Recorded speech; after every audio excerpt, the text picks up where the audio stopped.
Вслед за чемпионатом мира по хоккею с мячом в столице Коми может пройти и чемпионат Европы по баскетболу среди женщин, причем уже в 2025 году.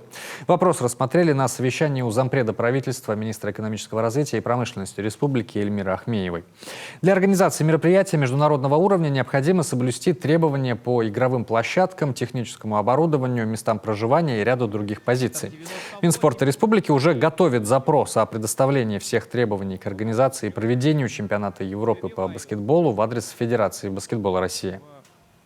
Мы сегодня проделали следующую работу. Направлено письмо во Всероссийскую Федерацию баскетбола с просьбой направить в адрес Республики Коми регламент проведения чемпионата Европы по баскетболу. Мы должны четко понимать, какие требования они предъявят к любому региону, да, и по проживанию, по питанию, по спортивному объекту. И только тогда республика примет решение, будем мы подавать заявку на проведение чемпионата или не будем.